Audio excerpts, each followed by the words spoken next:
Hello friends, स्वागत है आपका हमारे यूट्यूब चैनल क्विक केमिस्ट्री में। आज हम पढ़ने वाले हैं कुछ कार्बनिक रिएक्शंस जो आपके पेपर में बहुत ही इंपॉर्टेंट हैं और आ सकती हैं। आप लोग बहुत कार्बनिक रसायन से डरते हैं, इसीलिए मैंने सोचा कि ये सेशन आप लोगों के लिए लॉन्च किया जाए। मैं सचिन कुमार आपका स्वागत करता हूँ अपने वीडियो में, और आइए वीडियो स्टार्ट करते हैं। तो हमारी पहली अभिक्रिया है फ्रेडल क्राफ्ट अल्कलीकरण। तो इसमें होता क्या है, हम लोग जानते हैं कि बेंजीन रिंग कुछ इस टाइप से होती है, और अगर इस बेंजीन ग्रुप पर कुछ ग्रुप लगा दिया जाए, मान लीजिए ये कोई जी ग्रुप लगा दिया गया जिसके पास क्या है, पहले से लोन पेयर मौजूद हैं, मतलब इलेक्ट्रॉन युग्म मौजूद है। तो ये क्या करता है, अपने इलेक्ट्रॉन युग्म इस बेंजीन रिंग को देता है, जिससे क्या होता है, ये बेंजीन रिंग इलेक्ट्रॉन रिच हो जाती है। और आप लोग जानते हैं कि अगर कोई इलेक्ट्रॉन रिच कंपाउंड है तो वो क्या करेगा, इलेक्ट्रॉन डिफिशिएंट कंपाउंड से रिएक्ट करता है। और ऑर्गेनिक में इलेक्ट्रॉन डिफिशिएंट क्या होते हैं, इलेक्ट्रोफाइल। इलेक्ट्रोफाइल या इलेक्ट्रॉन स्नेही, इलेक्ट्रॉन स्नेही। तो इसी प्रकार यदि हम हैलोजन्स की बात करें, जैसे यक्स, तो अगर इसकी हम क्रिया कराएं किसी CH3Cl के साथ निर्जल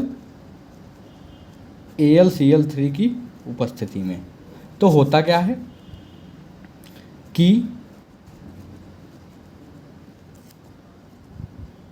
इस बेंजीन रिंग की आर्थो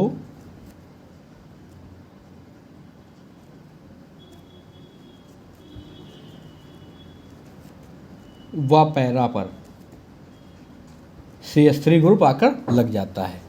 तो ये काम कैसे करता है, अब आपको ये बताऊं कि ये क्या है, आर्थो प्रोडक्ट है, ये क्या है, पैरा प्रोडक्ट है। अगर बेंजीन रिंग ये है तो इसमें ये आर्थो होता है, ये मेटा होता है, ये पैरा होता है।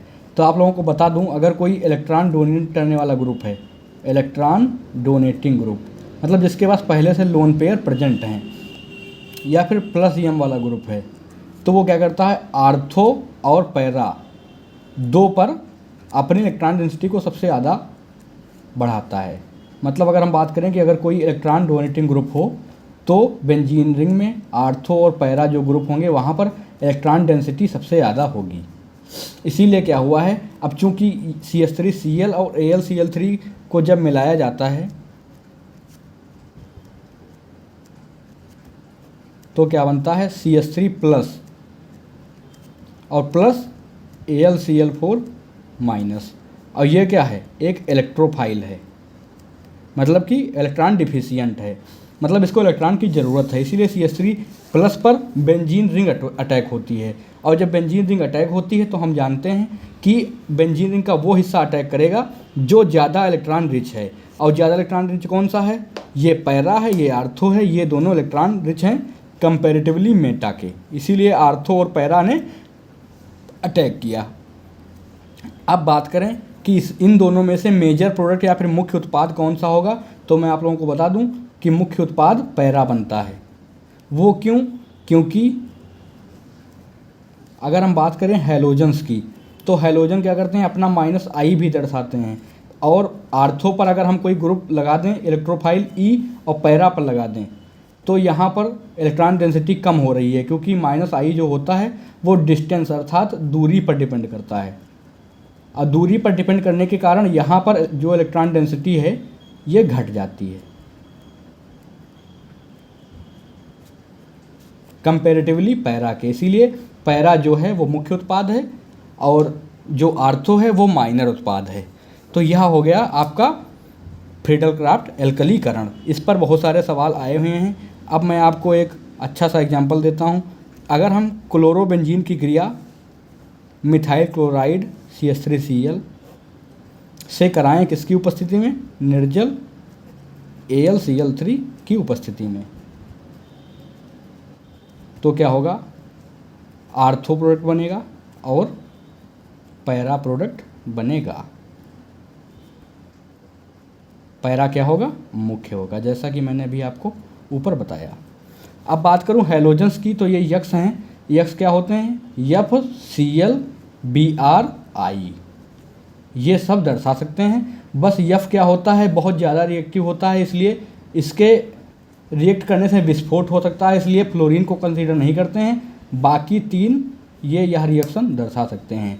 इसलिए यह रिएक्शन आपसे डायरेक्ट भी पूछी जा सकती है कि फ्रीडल क्राफ्ट एल्कलीकरण बताइए, या फिर उसकी रिएक्शन लिखिए, या फिर ऐसे भी पूछ सकता है कि क्या होता है जब क्लोरोबेंजीन की क्रिया मिथाइल क्लोराइड से AlCl3 की उपस्थिति में की जाती है, तो हम यही रिएक्शन लिख देते हैं। अब आगे बढ़ते हैं। अगली रिएक्शन है हमारी रीमर टीमन अभिक्रिया। तो रीमर टीमन अभिक्रिया में क्या होता है कि फिनॉल जो होता है आपका, फिनॉल मतलब C6H5OH, यह क्लोरोफार्म से क्रिया करता है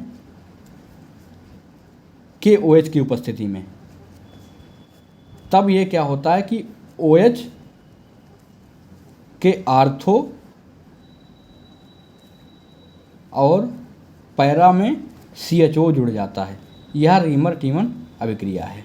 अब अगर इस अभिक्रिया को बैलेंस करें तो क्या होगा? 3 मोल KOH ले लें और 3 मोल KCl बाहर निकल जाएगा और 3 मोल H2O बाहर निकल जाएंगे। 2 मोल H2O बाहर निकल जाएंगे। अब आप ये जानना चाह रहे होंगे कि इन दोनों में से कौन सा मेजर प्रोडक्ट बनेगा? तो यह मुख्य प्रोडक्ट है। क्यों? क्योंकि यहाँ पर हाइड्रोजन बंध लग रहा है। कैसा? CHO के ऑक्सीजन का हाइड्रोजन के साथ, इस हाइड्रोजन बॉन्डिंग की वजह से यह मुख्य उत्पाद है, इसीलिए यह मुख्य उत्पाद बन जाएगा। क्योंकि क्या है? पड़ोस की खिड़की से इसको ड्राइविंग फोर्स मिल रहा है, इसीलिए यह मुख्य उत्पाद है। अब आगे बढ़ते हैं। आगे है हैलोफार्म अभिक्रिया। तो हैलोफार्म का मतलब है कि हमें हैलोफार्म बनाना है। हैलोफार्म, अब हैलोजन होते क्या हैं? मैंने अभी आपको पहले बताया था फ्रीडल क्राफ्ट एल्कलीकरण में कि हैलोजन क्या होते हैं? Fluorine, chlorine, bromine, iodine. और हैलोफार्म क्या होते हैं? CHX3। CHX3 को क्या कहते हैं? हैलोफार्म कहते हैं। जैसे अगर यहाँ पर X की यहाँ पर Cl आ गया तो ये क्या हो जाएगा? क्लोरोफार्म। क्लोरोफार्म। X की यहाँ पर ब्रोमीन आ गया तो क्या हो जाएगा? यह ब्रोमोफार्म। अब हैलोफार्म बनाते कैसे हैं? तो हम लोग करते क्या हैं कि एथेनॉल लेते हैं, मतलब एथिल अल्कोहल आपका C2H5OH, साथ में हैलोजन लेते हैं, साथ में कोई क्षार लेते हैं जैसे NaOH। अब ये करता क्या है? इसके हम 4 मोल ले लेंगे, इसके 6 मोल ले लेंगे, तो आपका CHX3 बन जाएगा, प्लस साथ में HCOONA बन जाएगा, मतलब कि फार्मिक एसिड का साल्ट। साथ में क्या होगा आपका? 5NaX बाहर निकल जाएगा, और अगर इस रिएक्शन को बैलेंस करें तो थोड़ा सा जल भी बाहर निकलेगा।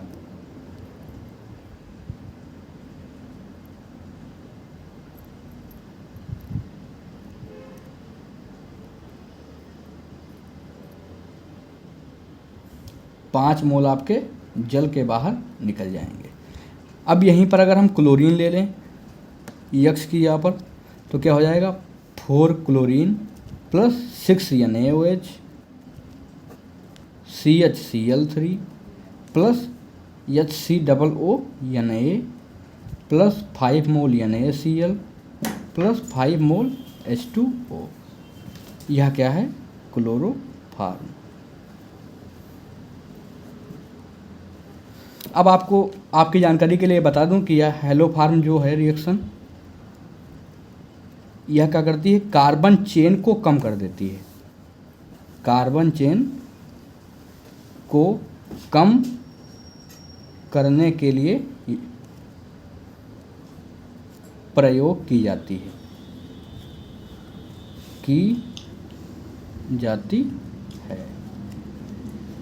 जैसे बात करें यहाँ पर C2H5OH था, देखिए यहाँ पर 2 कार्बन थे, आगे CHCl3 में 1 कार्बन बचा। ऐसे ही अगर SCOONA की बात करें तो यहाँ पर भी 1 कार्बन बचा।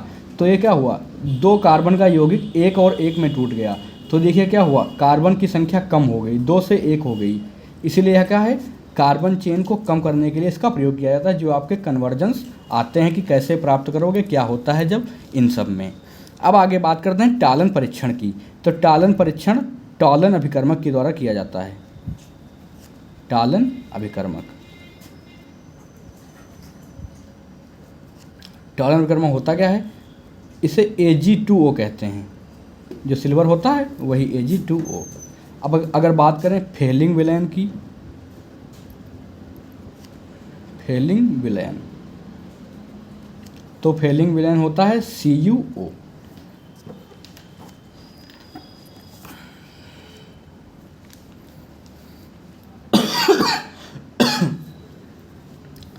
तो ये टॉलन अभिकर्मक और फेलिंग विलयन देते कौन हैं, जो एल्डिहाइड होते हैं। जैसे आपका HCHO हो गया, फार्मेल्डिहाइड।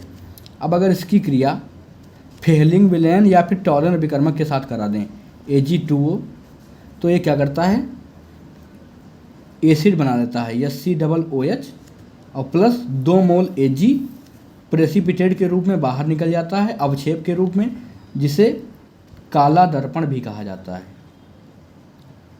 इसलिए यह रिएक्शन एक तरीके से और पूछ सकता है एग्जामिनर कि काला दर्पण अभिक्रिया लिखिए।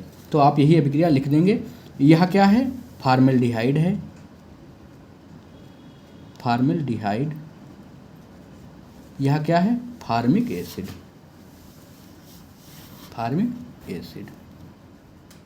इसी प्रकार अगर फार्मेल्डिहाइड की क्रिया फेलिंग विलयन के साथ कराएं, CuO 2 मोल लेकर, तो क्या ये करता है, सेम अभिक्रिया होती है, यह भी फार्मिक एसिड ही बनाता है। और यहाँ से Cu2O का लाल अवक्षेप मिल जाता है या फिर लाल विलयन मिल जाता है।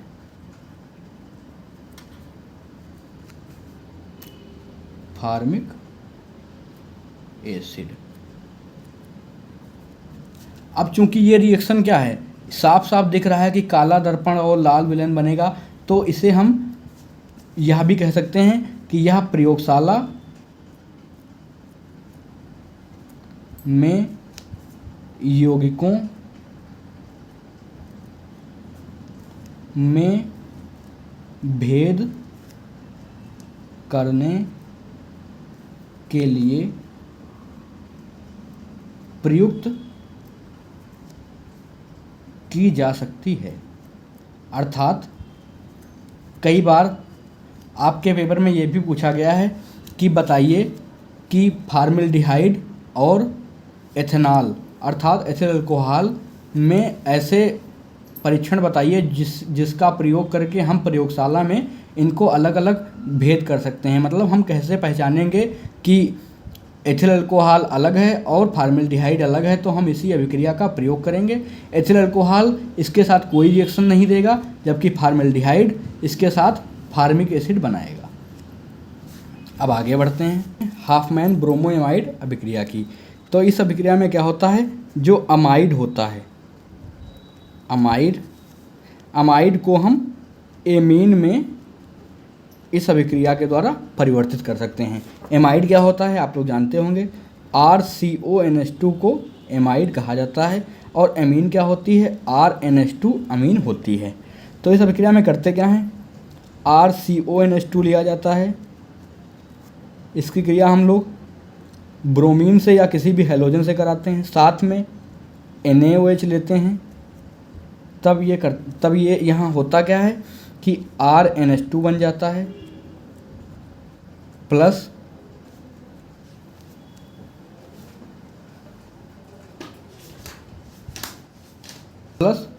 Na2CO3 बाहर निकलेगा प्लस NaBr बाहर निकलेगा। अब इस रिएक्शन को बैलेंस कर लेते हैं। तो 4 मोल NaOH के लिए जाएंगे तो 2 मोल NaBr निकल जाएगा, और साथ में हो सकता है जल भी निकले, हाँ जल भी निकलेगा, 2 मोल H2O के बाहर हो जाएंगे। तो यह हो गई आपकी हाफमैन ब्रोमोएमाइड अभिक्रिया। तो आपसे दूसरे शब्दों में यह भी पूछ सकता है कि एमीन बनाने की कोई एक विधि का रासायनिक समीकरण लिखो। एमीन बनाने की कोई एक विधि का रासायनिक समीकरण लिखो। तो हम यही ऊपर वाली रिएक्शन लिख देंगे। अब यहाँ पर अगर बात करें कि CH3CONH2 मान लो आपको दे दिया गया, साथ में ब्रोमीन दे दी गई, प्लस 4 मोल NaOH दे दिए गए और गर्म कर दिया गया, तो आपका क्या बनेगा? सेम जैसे R था वैसे ही CH3 है, तो क्या होगा? मेथिल एमीन बन जाएगी, प्लस Na2CO3 बाहर हो जाएगा, प्लस 2 मोल NaBr बाहर हो जाएगा, प्लस 2 मोल H2O। तो इस प्रकार हम आसानी से अमाइड को अमीन में परिवर्तित कर सकते हैं। यह भी एक कार्बन चेन कम करने की रिएक्शन है, कार्बन चेन कम करने की रिएक्शन है। देखिए यहाँ पर CH3CO 2 कार्बन थे, यहाँ पर क्या है? 1 कार्बन बचा, मतलब कि 1 कार्बन में गिरावट आ गई 1 कार्बन की यौगिक में, इसलिए यह भी कार्बन चेन कम करने की रिएक्शन है। अब अगर आगे बात करें सैंडमायर रिएक्शन की या फिर डाई एजोटीकरण रिएक्शन की, तो यह क्या है? एनिलीन की रिएक्शन है। एनिलीन की, एनिलीन क्या होता है? अगर हम बेंजीन से रिंग के ऊपर NH2 लगा दें तो इसे एनिलीन कहा जाता है। क्या कहते हैं? एनिलीन। इसे एरोमेटिक अमीन भी कहते हैं, एरोमेटिक एमीन। तो हम करते क्या हैं? C6H5NH2 की क्रिया जब हम HNO2 नाइट्रस एसिड से कराते हैं या Cl की उपस्थिति में 0 से 5 डिग्री सी, मतलब ठंडा वातावरण लेकर, तो होता क्या है कि C6H5 N2Cl बन जाता है, N2 प्लस Cl माइनस। इसे क्या कहते हैं? Benzene diazonium chloride.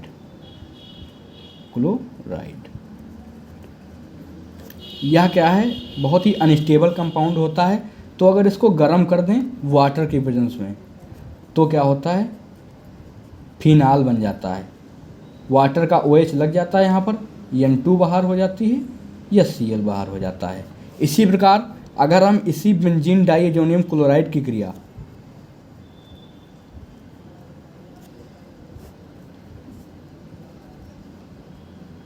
Ethyl alcohol या H3PO2 से कराएं तो क्या होता है? हमें बेंजीन रिंग प्राप्त हो जाती है, नॉर्मल बेंजीन रिंग प्राप्त हो जाती है। इसी प्रकार अगर हम इसी बेंजीन डाइएजोनियम क्लोराइड की क्रिया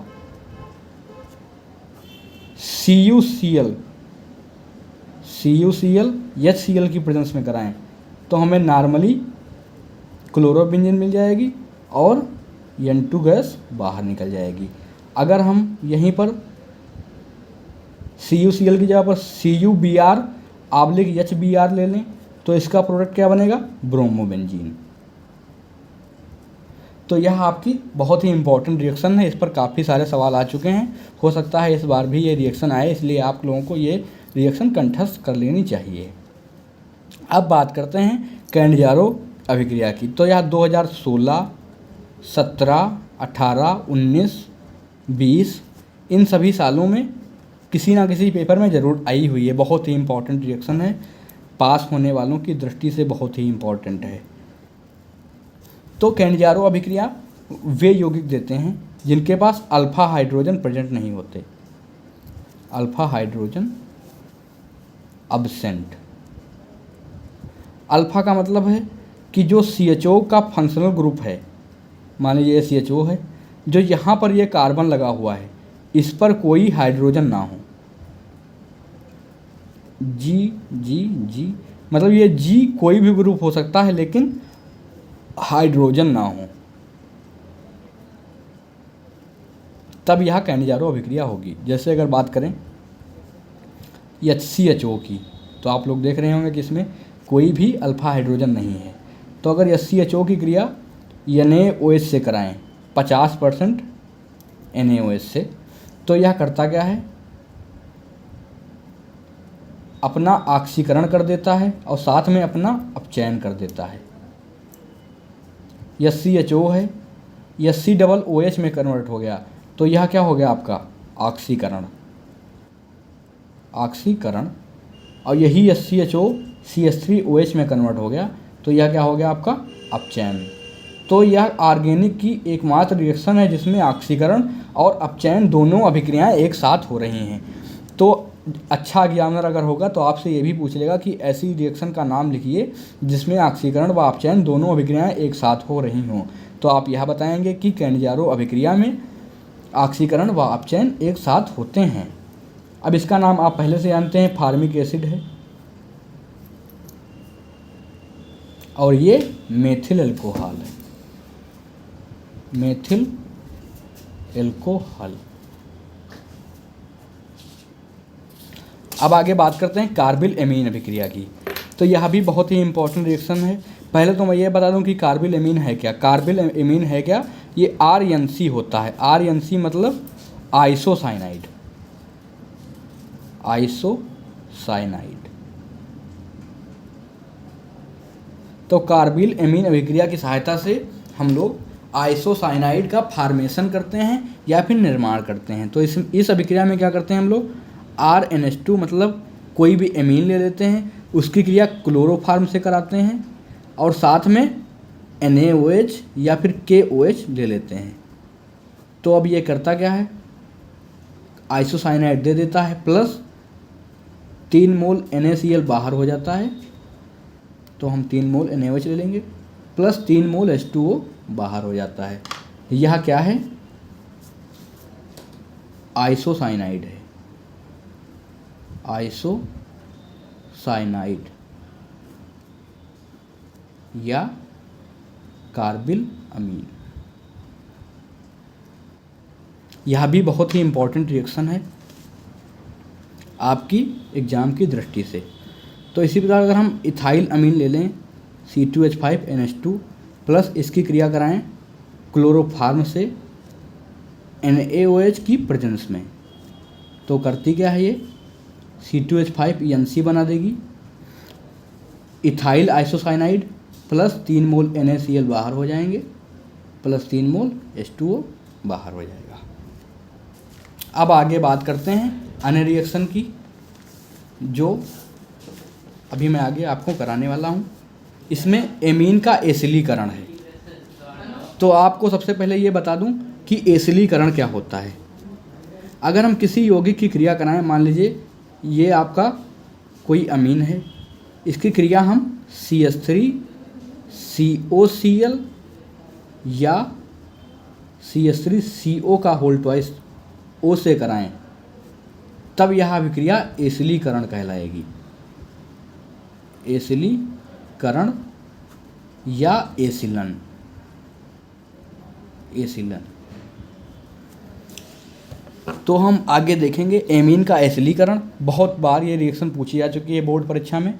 तो अगर हम यहाँ पर मेथिल एमीन ले लें और उसकी क्रिया कराएं CH3COCl से, तो क्या बनेगा, यहाँ पर बन जाएगा CH3NaHCO CH3 और HCl बाहर निकल जाएगा। इस अभिक्रिया की एक ट्रिक भी है कि आप करेंगे क्या, CH3NH2 को खोल के लिख दें, प्लस Cl को इधर लिख दें, CO CH3, तो यहाँ पर होगा क्या, H और Cl आपस में बाहर निकल जाएंगे, तो क्या ये आपस में जुड़ जाएंगे, तो CH3NH CO CH3 मिल जाएगा और HCl बाहर हो जाएगा। तो ये आपका रिएक्शन हो गई। ये भी बहुत ही इम्पॉर्टेंट रिएक्शन है आपकी परीक्षा की दृष्टि से। इस पर एक बार बहुत ही अच्छा सवाल पूछा जा चुका है कि क्या होता है जब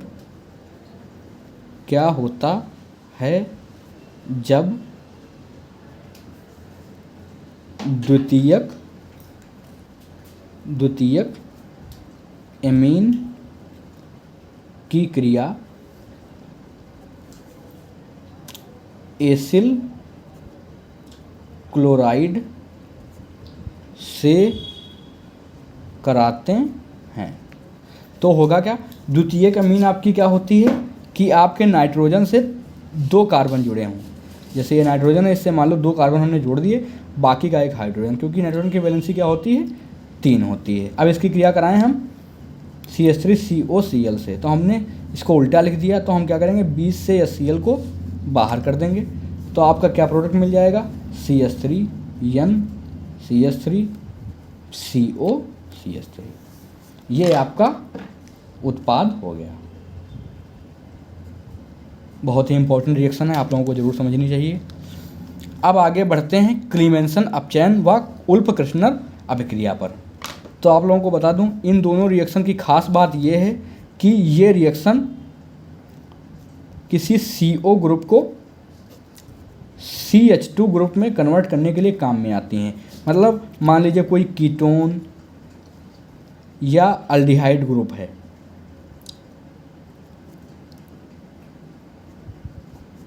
उसको हम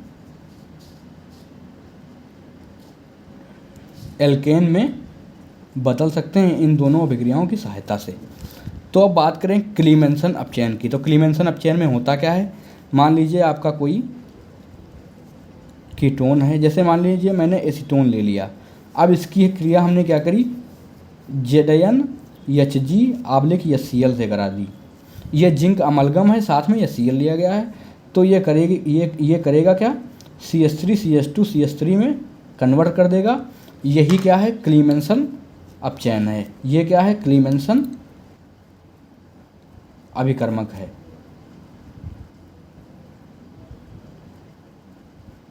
और यह पूरी अभिक्रिया क्लीमेंसन अपचयन या फिर क्लीमेंसन रिएक्शन कहलाती है। यह क्या है, आपका एसीटोन है। यह क्या है, आपका प्रोपेन है। तो आपसे ये भी पूछ सकता है एग्जामिनर कि कैसे प्राप्त करेंगे एसीटोन से प्रोपेन। तो आप यही रिएक्शन लिख देंगे, आपकी रिएक्शन सही हो जाएगी। अब आगे बढ़ते हैं, बात करें उल्फक्रिश्नर अपचयन की। तो उल्फक्रिश्नर अपचयन भी सेम यही क्रिया करता है जैसे CH3COCH3 की बात करें एसीटोन की। बस इसमें उल्फक्रिश्नर अपचयन में क्या होता है, हम लोग हाइड्राजीन लेते हैं NH2NH2/KOH साथ में, तो सेम यह भी यही रिएक्शन दिखा देगा। तो ये दोनों रिएक्शन आपके एग्जाम की दृष्टि से बहुत ही इंपॉर्टेंट हैं। अब आगे चलते हैं ग्रिग्नार्ड अभिकर्मक व इसके अनुप्रयोग। कोई भी ऐसा पेपर आज तक नहीं है जिसमें ग्रिग्नार्ड अभिकर्मक या फिर उससे रिलेटेड सवाल पूछा ना गया हो। तो आप लोगों को सबसे पहले ये बता दूं कि ग्रिग्नार्ड अभिकर्मक होता क्या है। ग्रिग्नार्ड अभिकर्मक ये होता है RMgBr। यहाँ पर R क्या है, कोई भी एल्किल ग्रुप है, एल्किल ग्रुप है। और यह ग्रिग्नार्ड अभिकर्मक करता क्या है, यह कार्बन चेन को बढ़ाने में सहायता करता है, को बढ़ाने में सहायता करता है। अब आगे बढ़ते हैं, जैसे एग्जामिनर कभी कभार पूछता है कि क्या होता है जब फॉर्मेल्डिहाइड की क्रिया ग्रिग्नार्ड अभिकर्मक से कराते हैं। मान लीजिए ये कोई RMgBr है, ग्रिग्नार्ड अभिकर्मक, R कुछ भी हो सकता है, तो क्या होगा, तो होता क्या है कि R है, ये Mg है। Mg क्या है, एक धातु है, और धातु कभी भी निगेटिव नहीं रहती है, तो ये हमेशा क्या रहेगा, पॉजिटिव रहेगा। अब अगर ये पॉजिटिव रहेगा तो ये क्या रहेगा, निगेटिव रहेगा। तो यहाँ पर जो R होता है ये निगेटिव होता है। और अगर हम बात करें यहाँ पर C डबल बॉन्ड O की, तो हम जानते हैं कि ऑक्सीजन ज़्यादा इलेक्ट्रोनिगेटिव है, तो यहाँ पर पार्शियल निगेटिव आ जाएगा, यहाँ पर पार्शियल पॉजिटिव। तो हम लोग करते क्या हैं कि यहाँ पर ये निगेटिव वाला पार्ट है, ये पॉजिटिव वाला पार्ट है, तो निगेटिव वाले पार्ट को पॉजिटिव से जोड़ देते हैं और पॉजिटिव वाले पार्ट को निगेटिव से जोड़ देते हैं, तो यह रिएक्शन आगे बढ़ जाती है। अब आगे अगर बात करें तो R हम इधर लिख लें तो बीच में CH2 हो गया, और फिर इधर ये O हो गया, और फिर ये MgBr से जुड़ गया। अब ये रिएक्शन आगे बढ़ जाएगी। अब कहीं ना कहीं सॉल्यूशन में जल ज़रूर पड़ा होगा, तो आप जल ले लेंगे, और जल में क्या होगा, ऑक्सीजन और मेटल का बॉन्ड टूट जाएगा और आपको RCH2OH मिल जाएगा प्लस MgOH Br साल्ट मिल जाएगा। तो इसी प्रकार अगर हम बात करें कि RMgBr की जगह पर अगर कोई एल्किल ग्रुप लिया जाए जैसे मिथाइल, अब अगर बात करें HCHO प्लस मिथाइल MgBr की, तो ये क्या करेगा, अच्छा ये रिएक्शन जो है ईथर की प्रेजेंस में कराई जाती है, ईथर की प्रेजेंस में, तो यहीं पर निगेटिव है, ये क्या करेगा, पॉजिटिव से जुड़ जाएगा, और जो ये निगेटिव है ये यहाँ पर पॉजिटिव से जुड़ जाएगा, तो सेम रिएक्शन होगी। ये यमी जो है यही CH3 है, तो CH3 CH2O MgBr, यह जल से क्रिया करेगा और ये बॉन्ड टूट जाएगा, CH3 CH2OH plus MgOH Br salt मिल जाएगा। तो यह आपके ग्रिग्नार्ड अभिकर्मक की रिएक्शन हो गई फॉर्मेल्डिहाइड के साथ। अब आगे हम देखेंगे कि अगर हम इसी ग्रिग्नार्ड अभिकर्मक की क्रिया एसिटल्डिहाइड और एसीटोन के साथ कराएं तो क्या मिलता है। सबसे पहले आपको ये बता दूं कि ये क्या है, प्राथमिक एल्कोहल है, प्राथमिक एल्कोहल। तो इस रिएक्शन को हम इस भाषा में भी बता सकते हैं कि अगर हम फॉर्मेल्डिहाइड की क्रिया किसी भी ग्रिग्नार्ड अभिकर्मक से कराएं तो हमें प्राथमिक अल्कोहल प्राप्त होता है। अब आगे चलते हैं और रिएक्शन इसकी करवाते हैं ग्रिग्नार्ड अभिकर्मक की रिएक्शन करवाते हैं एसिटल्डिहाइड के साथ। तो एसिटल्डिहाइड का सूत्र क्या होता है, CH3CHO प्लस, मान लीजिए मैंने वही ग्रिग्नार्ड अभिकर्मक ले लिया CH3 MgBr, ये क्या है, माइनस है, ये प्लस है, ये प्लस है, ये माइनस है, तो ये प्लस वाला हिस्सा माइनस से जुड़ जाएगा और ये माइनस वाला हिस्सा प्लस से जुड़ जाएगा। तो आपका क्या हो जाएगा, CH3, इधर C, इधर CH3, इधर H, इधर O और फिर इधर MgBr। अब जल कहीं ना कहीं ज़रूर पड़ा होगा सॉल्यूशन में, तो जल क्या करेगा, ऑक्सीजन और धातु के बीच का बॉन्ड तोड़ देगा और वहाँ पर OH बना देगा। तो ये आपकी रिएक्शन क्या हो जाएगी, CH3 CH CH3 OH plus MgOH Br। ये क्या है, एक सेकेंडरी एल्कोहल है, क्योंकि इसमें जो एल्कोहल है वो ऐसे कार्बन से जुड़ा हुआ है जो 2 कार्बन से जुड़ा हुआ है, इसीलिए यह क्या है, सेकेंडरी एल्कोहल है। अब आगे बढ़ते हैं। अब इसी ग्रिग्नार्ड अभिकर्मक की क्रिया यदि हम एसीटोन से करा दें तो क्या होगा, सेम वही रिएक्शन होगी, ये पॉजिटिव है, ये निगेटिव है, ये निगेटिव है, ये पॉजिटिव है, तो क्या हो जाएगा, CH3 C, इधर भी CH3, इधर भी CH3 और इधर आपका O हो गया और MgBr इससे कनेक्ट हो गया, जल से क्रिया हो जाएगी। तो जल क्या करेगा, ऑक्सीजन और धातु के बीच का बंध तोड़ देगा और CH3 CH3 CH3 OH product बन जाएगा, प्लस आपका साल्ट बाहर निकल जाएगा। ये इस कंपाउंड में क्या है, OH जो है ऐसे कार्बन से जुड़ा हुआ है जो 3 कार्बन से फर्दर जुड़ा हुआ है, तो यह क्या है, टर्सरी एल्कोहल है, मतलब तृतीयक एल्कोहल है। तो आपसे एग्जामिनर ये भी पूछ सकता है कि हम तृतीयक एल्कोहल एसीटोन से कैसे प्राप्त करेंगे। तो हम करेंगे क्या, आपका ग्रिग्नार्ड अभिकर्मक ले लेंगे और उसकी क्रिया एसीटोन से करा देंगे तो हमें तृतीयक एल्कोहल मिल जाएगा। तो ये जो है बहुत ही इंपॉर्टेंट रिएक्शन है। अब इस इन सभी रिएक्शंस में कुछ रिएक्शंस बहुत ही इंपॉर्टेंट हैं, जैसे अगर हम बात करें ग्रिग्नार्ड अभिकर्मक की, तो ये बहुत ही इंपॉर्टेंट रिएक्शन है। क्लीमेंसन ऑफ चैन और उल्फक्रिस्टनर, ये भी बहुत ही इंपॉर्टेंट रिएक्शन है। एसिलीकरण थोड़ा सा कम इंपॉर्टेंट है। इसके अलावा अगर बात करें फिडेलक्राफ्ट एल्कलीकरण की, तो ये बहुत इंपॉर्टेंट है, पूछ सकता है एग्जामिनर आपसे। रीमर टीमन अभिक्रिया, ये भी काफ़ी अच्छी रिएक्शन है, बहुत ही इंपॉर्टेंट है। हैलोफार्म, इस रिएक्शन को आप ज़रूर लिख लीजिएगा, ये इस बार यूपी बोर्ड 2023 में आने वाली है, पक्का लिखित किसी ना किसी सेट में ज़रूर आएगी, इसलिए आप हैलोफार्म अभिक्रिया को ज़रूर ही तैयार कर लें। अब आगे बढ़ें, अगर डाई एजोटीकरण कैनिजारो अभिक्रिया, कैनिजारो भी बहुत इंपॉर्टेंट है, 2023 में आ सकती है। तो आज के वीडियो के लिए बस इतना ही।